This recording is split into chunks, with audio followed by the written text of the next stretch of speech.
Well, this is a little bit of a sad story out of GaryCon that happened this weekend, a huge gaming convention that a lot of my friends went to. I wish I could have gone. Sounds like a lot of fun out there.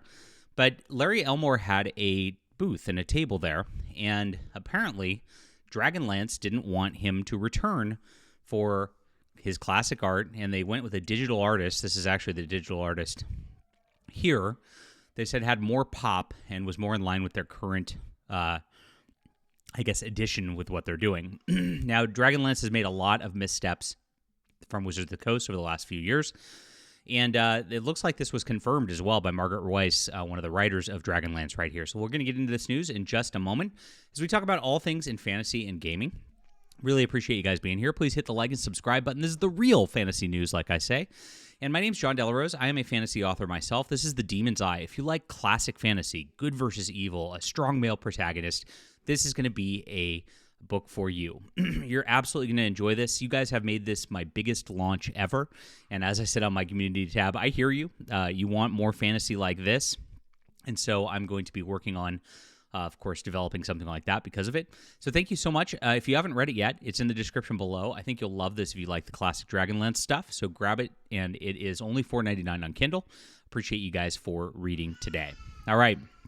So Larry Elmore is one of the most renowned fantasy artists still living, and he's also, of course, having some issues going on now.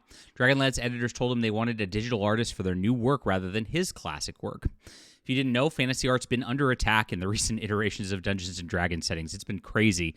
We've seen these like gay dance balls that they're putting out there, weird overrepresentation of minorities and women in recent editions, and of course, there was this gem, the Mexican orcs last year in the new D&D. You can't make this stuff up.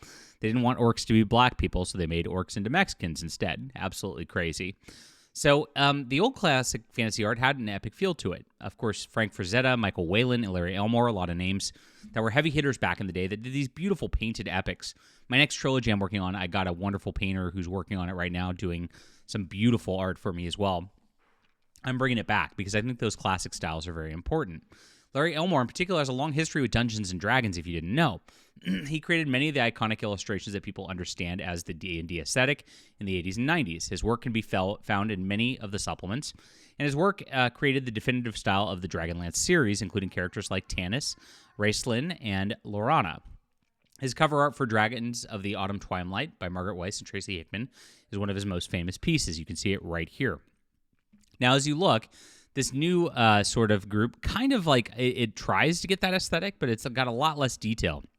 You can see the beautiful detail and the shading that Elmore does in a lot of the characters here, which is just evaporated in this digital style art where all the colors kind of blend together. Of course, everybody here is replaced with that strong female black lead. It's very important for them to do these days as well. Now, apparently, according to Kevin Lamb, who is a D&D expert and was at GaryCon, he says he learned that Larry Elmore was willing to do the covers for the new Dragonlance trilogy, but was told they wanted a digital artist because the digital art has, quote, more pop. So instead of the cover like the one on the left, they get the one on the right, which actually looks a little more muted and faded. It's quite the opposite of having more pop if you, can have any sense of things. Now, this has been a thing that's mired in controversy already.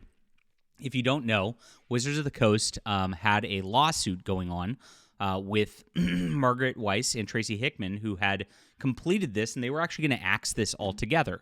They're trying to get rid of it because they wanted to remove the old Dragonlance setting. They've got a bunch of new stuff, modern stuff, and so when they actually came out with releasing this and actually did it, they didn't just come out with it. They released it, and it actually says Dragonlance Classic on it rather than just Dragonlance, to show that it's different from the new settings. Well, of course it's different from the new settings. Not all that different because, of course, you've got this. But hey, they didn't want to have any of the newer writers mixed up with the older ones. I don't think anybody would anyway because the newer writers are all hot garbage that they've been hiring these days that are all up on identity politics. So with this, we see that there's a problem here. Now, Margaret Weis actually chimed in on this and said the decision was Random House. Wizards of the Coast had approval. They wanted the dragon to look like the new versions of the dragons. So this wasn't even Wizards of the Coast. But Wizards of the Coast didn't even get to make the decision on this. It was Random House, the publisher, that was actually going for this new Dragonlance vibe, this new Dragonlance modern look that they were going for. Now, Margaret Weis was, of course, one of the original creators of this, and none of the authors ever have any say over their cover art when they're with these corporations. That's one of the things that happens when you become a writer for anything. They do all the art. They approve all the art. You just kind of turn in your manuscript, and then you get what you get, and you hope you get something good. That's the way it works across all of traditional publishing, and that's why it's kind of better to be an independent artist who is doing your own work, because at that point you get to make your own creative choices all the way through, and that includes the marketing. Now, like I said, this is already mired in a bunch of controversy. I think that labeling it as a classic actually just kind of tells people that, oh, this doesn't actually count for the current edition of the setting, and so therefore you should kind of ignore it. It's kind of a disrespectful thing to Margaret Weis and Tracy Hickman. But they had already completed the manuscripts before the lawsuit and all that, and because of this, they actually, came to terms and figured things out so that they could get these books out there to the world. It's just really, really sad that these classic writers get mistreated under the current situation. And classic artists, as you could tell, are just gone with the wind. They don't care whatsoever. So this is sad. I don't think Larry Elmore deserves this kind of treatment, especially given the fact that he made Dragonlance. I mean, Dragonlance is very little without him. This setting doesn't really exist without all of his work over the years, and he should be shown more respect. Unfortunately, companies like Random House don't care. Companies like Wizards of the Coast, we know, don't care whatsoever. They've just cut a large portion of their team for their virtual tabletop situation, which is, of course, they were trying to get going for this new edition. The new edition was designed, of course, for more of a virtual tabletop sort of flavor to port to it to begin with.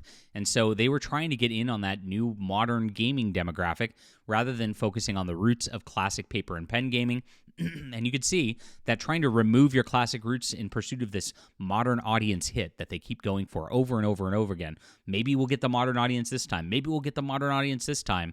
Always ends up being one of these companies' undoing. Now, from what I'm hearing, Wizards of the Coast is in even bigger trouble. This is also coming from Gary Kahn, and that with this, they are actually trying to move away from the tabletop gaming as their primary source of income, and they want to be more of a lifestyle brand, which they're focused on movies and Broadway shows and other things. That's exactly why they're doing this art of these gay people dancing at balls and things like that, rather than classic sort of fantasy art as it is, because those sort of adventure settings are more geared toward the tabletop players, the gamers, than they are this new modern audience that they're trying to court. Now, I don't think it's going to work very well for them. We already know that the new Dungeons & Dragons edition is not selling very well whatsoever. I don't know about this series for the new Dragonlance books, but you could tell it just looks a little more distilled and a little more lifeless than the old Larry Elmore art did all the way around. It's really, really sad what they're doing to these classic artists by completely ignoring them. Leave a comment down below with what you think about this. Please hit the like and subscribe button for some great new classic fantasy. You're going to love this. Grab The Demon's Eye. It's in the description below. This is a complete novel. It is going to be finished when you finish it. That's something rare these days. You don't get a lot of that. And I hope you'll check it out. Thank you guys so much for reading and making this a success so far. It's in the description below. We'll be back soon.